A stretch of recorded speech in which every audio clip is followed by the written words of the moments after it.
그래서 우리가 불면증을 일으키는 원인에 대해서 많은 분들이 이제 궁금해 하시는데, 이제 스페일만이라고 하는 분이 만든 불면증에 대한 모델이 있어요. 거기서 이제 세 가지 요인들이 합쳐져서 이제 불면증이 이제 생기게 된다, 이렇게 이야기를 했는데, 그거를 오늘 좀 소개를 해드려 보고자 합니다.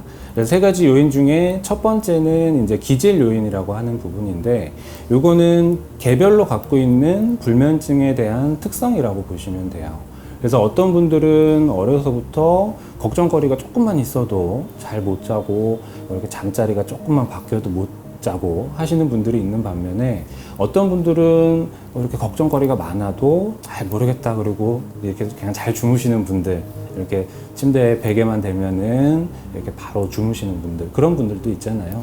그런 특성이 이제 이런 기질 요인이라고 이제 말씀을 드릴 수가 있을 것 같아요. 그래서 결국은 어떤 우리 뇌의 수면과 관련된 그런 기능의 각성도라고 볼 수 있는데, 이게 예민하신 분들은 이런 기질 요인이 낮기 때문에 불면증이 잘 발생하지 않고, 이런 문제가 크신 분들은 쉽게 불면증이 발생할 수 있다는 이야기입니다. 그런데 이제 기질 요인만 가지고 불면증이 발생하지는 않죠. 그래서 기질 요인에 더해져서 불면증을 촉발시키는 그런 요인을 이제 두 번째 유발 요인이라고 이야기를 해요.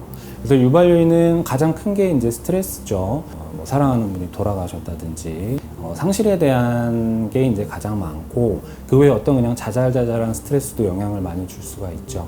그리고 뭐 잠자리가 바뀐다든지, 뭐 일할 때 뭐 밤을 새고 뭐 시차 적응해야 되고, 이런 문제들이 다 유발 요인으로 이제 작용을 할 수가 있어요. 근데 건강하신 분들 같은 경우는 이런 유발 요인이 있어서 불면증이 생겼다고 하더라도 유발 요인이 없어지면 다시 이제 정상적인 잠을 잘 수가 있습니다. 근데 이제 중요한 게 이제 세 번째 요인인데, 세 번째가 이제 악화 요인이라고 이야기를 해요. 유발 요인이 잘 없어지지 않은 상태에서 악화 요인이 생기면은 불면증이 쉽게 없어지지 않고 만성화되는 경우가 많이 있거든요. 그래서 이 악화 요인은 이제 한마디로 잘못된 우리 수면에 대한 어떤 습관이라든지 믿음 같은 것들이라고 보시면 될 것 같아요.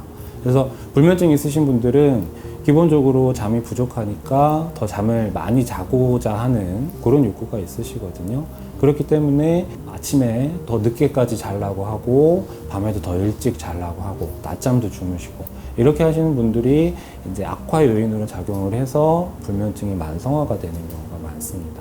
그래서 특히 이제 불면증을 치료할 때 이런 기질적인 요인들, 그리고 유발 요인, 그리고 악화 요인, 어떤 부분에 이제 문제가 있는지 정확히 이제 판단을 해서 치료를 하셔야 올바른 치료를 하실 수가 있고, 굉장히 심해지지 않은 불면증 같은 경우는 그런 악화 요인만 잘 조절하는 것만으로도 우리가 이제 불면증을 해결할 수 있는 좋은 방법이 되니까 한번 그렇게 보시면 좋을 것 같아요.